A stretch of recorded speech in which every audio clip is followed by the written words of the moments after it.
Okay, so 2 million people on a wait list. That's a lot of hype right there. And for Madis AI, no less. Some folks are even saying it could replace, what, like 85% of certain jobs? Is this the big one, the AI revolution everyone's been waiting for? Or is it, just hype? It certainly grabbed everyone's attention, that's for sure. I mean, yeah, 2 million people. Yeah, exactly. So we got to dive into this. We're looking at this in-depth article. It's called Madis AI, The Controversy and Capabilities by, let me see, author's name? Oh, yeah, I saw that one. Yeah, and they really went all in. They even tested Madis themselves, which is awesome. So today, we're going to unpack all this, the good, the bad, the maybe just crazy. So you, dear listener, can decide. Is Madis AI a game changer or just clever marketing? What do you think?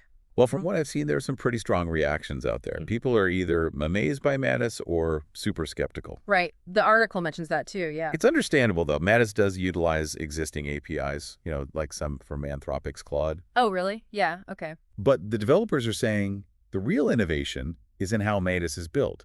The whole architecture is different. Yeah, the whole multi-agent system thing, right? So it's not just one AI, it's like a whole team of specialized AIs all working together. Exactly. They call it a swarm of smaller agents, Hmm. which is a pretty different approach from the typical, single chatbot model. So it's like a team of experts instead of just one person trying to do everything. That's a good way to put it, yeah. Yeah. And this gives Mattis a ton of flexibility and scalability, potentially allowing it to tackle much more complex tasks. Interesting. And each session, like when you use Madis, it runs in its own secure, isolated environment.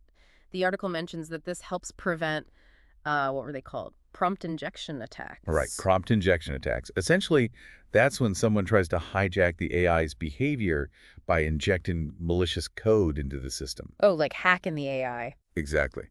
And isolating each session is like, think of it as having a separate secure room for each AI team to work in. This makes sure that if one session gets compromised, it can't affect the others. Okay, that makes sense. Especially with AI getting more powerful and integrated into our lives, security is huge. But even with all this fancy architecture and security, there's still that debate about Madis being a wrapper for existing tools. Yeah, especially after that whole leak of its runtime code. Oh, right, right. That definitely gave critics more fuel to argue that Mattis is basically just combining open source components in a clever way.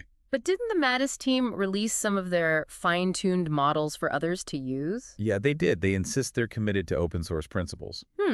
So it's kind of like they're saying, look, we use existing tools, but we're improving them and sharing those improvements with everyone. That's a good way to see it, yeah. The article even calls it the Madis effect. Even those basic open source components are getting more popular just because they're linked to Madis, which is kind of funny when you think about it. It is. And it really highlights the collaborative nature of AI development these days. Mattis is bringing a lot of attention to open source tools, which could lead to even more innovation down the line. Who knows? Right. Okay, enough theory, enough talking about what might be happening. Let's get to the fun stuff. The author actually put Madis AI to the test, like Right. real-world testing, which is what we all want to see, right? First up, they had Madis create a whole Linux AI course. A whole course. Wow. Yeah, a complete step-by-step tutorial, from installing Ubuntu to setting up Cloud Coder, even using it to install GitHub projects. That's pretty ambitious. Right, and it pulled it off. The author even gave it an A+ whale. But here's the question. Knowing Madis might be utilizing existing tools, does that change your perspective on this? Like, is it less impressive? It definitely adds another layer to think about. I guess it's like judging a chef who uses pre-made ingredients, right? Do they still create an amazing dish? In this case, I'd say, yeah, probably. Even if Mattis is using existing tools, its ability to bring them together and actually achieve this, create a functional course, is still remarkable. Okay, so Madis can make a Linux course. Cool. But then the author took things a step further. They decided to have Madis AI research itself. Research itself, whoa, that's meta. Right. And get this. Madis accurately identified key details about its own architecture, like the people involved, performance benchmarks, even that it's cloud-based and uses a multi-agent design. So it basically became self-aware. Almost. But there's a twist. While Madis nailed most of the details, it made one incorrect assumption about the specific models it uses. So is this a sign of its limitations or just, a weird AI hiccup? It's tough to say for sure. AI is constantly learning and changing, right? This could have been an honest mistake, or maybe Mattis's knowledge about itself wasn't totally up to date. Yeah, makes sense. AI needs time to process new info, just like us. Okay, so we've got a course built-in, self-reflecting AI. Pretty cool, right? Uh-huh. But now comes the part that really blew my mind. The author's talking about this aha moment when Mattis seemed to perfectly predict how Claude Coder would operate. And at first, they were totally puzzled because that level of detail about Claude Coder wasn't publicly available. Wait, so how? Right. It really throws a wrench into that whole assumption that Mattis is just imitating existing tools. Because if it was just mimicking, it wouldn't have that kind of insider knowledge. Exactly. It's like thinking you're watching an impersonator, only to find out it's the real deal. Oh, that's a great analogy. And it kind of makes you think, like, how often do we misjudge things based on limited info, you know? That's a really good question. I mean, we do it all the time, right? We make judgments based on what we see on the surface without really understanding what's going on underneath. And that applies to everything, not just tech. Okay, so back to Madis AI. Is it all smoke and mirrors, or is there something truly groundbreaking beneath all the hype? Well, that's the million-dollar question, isn't it? And Yeah. honestly, I think the answer is more complicated than a simple yes or no. All right, we got to leave him hanging for a bit. Okay, so we've kind of established that Madis AI, it definitely relies on existing models and tools, right? But is it really just repackaging them, or is there something more to it? Is it creating something truly new, innovative even? It's like, imagine a master chef using top-notch ingredients. The real skill is in knowing how to bring all those ingredients together to create a dish that's, well, more than just the sum of its parts. Yeah, and from what we've talked about so far, it does seem like Madis might be doing just that, right? Like, it's not just about the parts, it's how it uses them. Right, and the author of the article, they seem to agree. They ended up giving Manus an A-plus rating, Yeah. despite all the controversy around its, what they call it, infrastructure. Yeah, the whole is it just a wrapper Mm, debate. So it's not just about what's under the hood, but how effectively it all works together. exactly.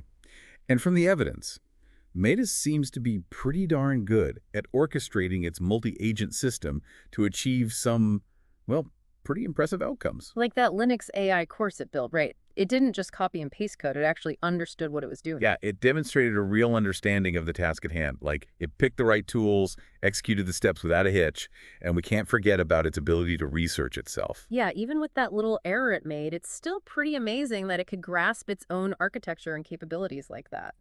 Okay, so Matus can build a course and reflect on itself. Pretty cool, right? But what does this actually mean, like in the big picture? What are the implications of this kind of tech?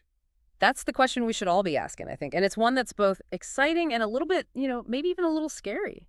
If an AI can figure out how to use tools like Claude Coder this well, imagine what else we could teach it to do. Like, what if it could handle complex research projects or design software? What about composing music? Whoa, hold on. AI writing symphonies. Now that's a thought. It's a future that's both exhilarating and, yeah, maybe a tad daunting, right? Totally. Yeah. I mean, we're stepping into uncharted territory here. Oh. And I think it's super important that we do it with a sense of wonder, for sure, but also with a healthy dose of caution. That's a good point. Okay, so bringing it back to our main topic, Madis AI. After all this discussion, is it just overhyped? Or is there something truly revolutionary about it? What's the verdict? I don't think there's a simple answer, yes or no. Yeah. I mean, there's definitely a ton of hype, that's clear. And some of it's probably justified just based on what Matus can do. But we can't ignore the real innovation that's happening here. Matus is pushing the boundaries of what we thought AI could do. And it's doing it in a way that actually benefits everyone, through those open source contributions. Yeah, it's a good reminder that innovation, it doesn't always look how we expect. Sometimes it's about taking existing ideas, polishing them up, and then putting them together in new and unexpected ways. Exactly. And Mattis is the perfect example of that. It's taken these tools that were already out there and shown us just how much we can achieve if we just figure out how to properly use them, how to coordinate them, to leverage them in the right way. So we've got to wrap up part 2 here, but before we do, what do you think our listeners should take away from all this? What's the big takeaway? I just hope they come away with a sense of, I don't know, possibility. Like, AI is changing so fast, and we're only just beginning to understand what it can really do. Mattis is just one example of that. It's happening all over the place. And it's a reminder that the future of AI is something we can all be a part of. We can all help shape it. Well said. And who knows, maybe one of our listeners will be the one to create the next Mattis, the next big thing. Until then, everyone, keep exploring, keep questioning, and keep diving deep. It really feels like this whole Madis AI thing has got people thinking about the future of AI, like really thinking about it. Oh, yeah, for sure. It sparked a ton of conversation and debate, which is great. It means people are paying attention. And for good reason. I mean, it's a pretty powerful example of how fast this whole field is moving. We were talking earlier about the Mattis effect, right? And how it's kind of shining a spotlight on open source development. But what's even more interesting to me is how Mattis is actually using these open source tools. It's like it's cracked the code, like it's figured out how to become this master craftsman, taking these existing tools and using them in ways no one ever thought of before. That's a really good point. We often think of AI as this big monolithic thing, but Mattis shows us that it can also be about intelligently orchestrating a whole bunch of different tools and resources. It's making me think about all the other stuff AI could do if we could just teach it to use different tools effectively. Like, what if we could train an AI to use a 3D model and program, or to write a screenplay? The possibilities are pretty crazy, right? Yeah. Just imagine AI collaborating with architects to design buildings or helping musicians write whole symphonies. It's like we're giving AI a toolbox, and it's figuring out how to build stuff we never even dreamed of. And as these AI systems keep getting smarter and more sophisticated, the line between tool and collaborator is going to get even blurrier. We're going to have to adapt. Learn to work alongside AI in ways we haven't even thought of yet. It's both exciting and a little bit intimidating at the same time, right? Oh, absolutely. It's a future that's full of potential, but it also comes with, a lot of responsibility. As AI gets more powerful, we need to really be mindful of the ethical side of things and make sure it's being used for good. Okay, so we got to bring it back to Mattis AI one last time. After all this discussion, all this back and forth, is it just overhyped? Or is it truly revolutionary? What's the final verdict? I honestly don't think it's a simple either answer. There's definitely a lot of hype around Mattis, that's for sure. And I think some of that hype is probably deserved, given what it can do. But it's also important to acknowledge that there's some genuine innovation happening here. Mattis is pushing the boundaries of what we thought was possible with AI, and it's doing it in a way that benefits everyone through those open source contributions. It's a good reminder that innovation doesn't always look like what we expect, right? Sometimes it's about taking those existing ideas, refine them, and then combining them in new and unexpected ways. Absolutely. And Mattis, well, it's a perfect example of that. It's taken these tools that were already out there Right. and kind of shown us a new way, a better way maybe. It's shown us just how much we can achieve if we can figure out how to coordinate those tools, how to leverage them in the right way. So as we wrap up this whole deep dive into Mattis AI, what's the one thing you hope our listeners take away from this conversation? What's the big takeaway for them? I really hope they come away with a sense of, I don't know, wonder and possibility. Like AI has evolved and so quickly, it's mind-blowing. And honestly, we're only just starting to scratch the surface of what it can do. Madis is just one example of the incredible stuff that's happening in this field. And it's a reminder that the future of AI, well, it's something we can all be a part of. We can all help shape it. Couldn't have said it better myself. And who knows, maybe one of our listeners out there will be the one to develop the next Madis AI, the next big thing to shake things up. Until then, everyone, keep exploring, keep asking questions, and keep diving deep. Thanks for joining us.